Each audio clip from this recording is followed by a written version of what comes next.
Go ahead, ma'am. Ano po reaction niyo sa SONA ng Pangulo? Well, it's a great speech and he addressed all of the expectations of the people, what they wanted to hear. So that's very good.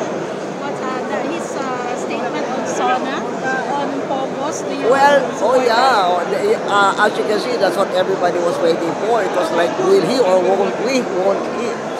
Especially in my district, because there's Pogo in my district.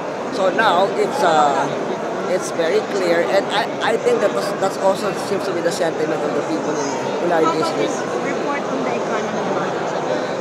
Oh, good, because I'm glad that he focused on the poverty rate.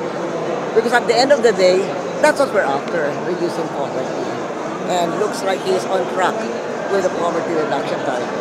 Is there anything you were waiting for na hindi na-discuss ni President? No, no, everything was there. Everything was there. Satisfied. Yes, yes, of course. More than satisfied.